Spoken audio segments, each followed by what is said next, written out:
Well, one of the things I've learned here is that some of my ideas, which are very simple, very intuitive, in my opinion, but not so usual, are perhaps valuable to even more people than I thought. And for instance, the idea of the dance. Record yourself in playing, in practice, play it back and move to it. Dancing just means any whole body movement. As a student said the other day, falling to the floor is whole body movement also. And if you can dance to it, you're in pretty good shape time-wise in terms of rhythm and meter, okay? And if you cannot, there's something wrong in the playing. The body is never wrong. The dance is never wrong, okay? So you better fix that thing in the playing. This is a very simple idea. In my opinion, profoundly true idea.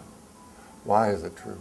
Because the dance, the covert dance of the audience, no matter how quietly they're sitting in their seats, is the means by which you communicate with them. It is the conduit through which the meaning comes, okay? And when you fool around with the time elements, the tempo, the rhythm, the meter, you risk kinking the garden hose.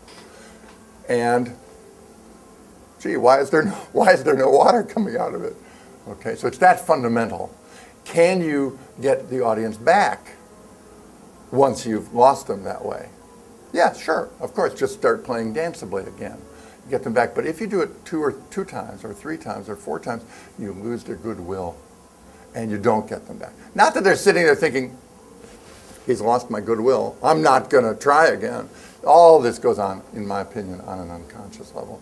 Another thing you do with recording, I wrote a book about all this, you know, is sing a passage, run the recorder, sing a passage and play the same passage with don't stop the recorder in between. So you do two activities, sing, then play. And then you play back the recording and you ask yourself two questions. This might be 4 bars, it might be a page, it can be any length you want. Number one, do I like the way I sang it? If you don't, then work on that. Forget the piano for the moment, okay? If you do like it, then you ask the second question. Did I play it the way I sang it? If you did, you're done. Go on to the next thing. Okay, if you did not play it the way you sang it, then do it again till you do play it the way you sang it, okay?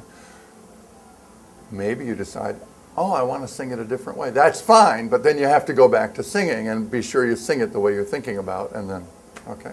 So there are many, many, many, many things you can use the recorder as a tool in practicing and teaching. It's a priceless tool. I've been using it for 50 years. I hate to say that number, but it's true. It's true. And I'm only 113 years old. And I wrote a book about this called To Hear Ourselves as Others Hear Us. Little tiny book, 88 pages, but it's got a bunch of specific exercises. Most important, it's got an exhortation to figure out exercises for yourself. The most important single thing the recorder does for you is that when you're playing, it takes away the mental burden of having to remember the things you did wrong, the things you want to think about, and what things you want to work on later. You're going along playing and you have full mental attention. This is more, this is less mental attention. You have full mental attention. And some little note goes wrong, some trivial thing, but now you have to devote a certain amount of your mind to remembering that thing for when you finish. We imagine now that you're running through a performance of a whole movement. Okay? So your mental attention now is a little lower. It's a little lower. Now another thing happens, and your mental attention after that is a little lower yet. But with the recorder going, your mental attention on what you're doing, on the music, on the meaning, on the emotion, which is the meaning, of course, your attention on the feeling can stay at the same level because the recorder is going to remember. Then you sit down, you're relaxed, you sit down, you play the recorder, and you say, oh, and you have the score, and you make notes. Very simple. Very simple. That alone does you a world of good.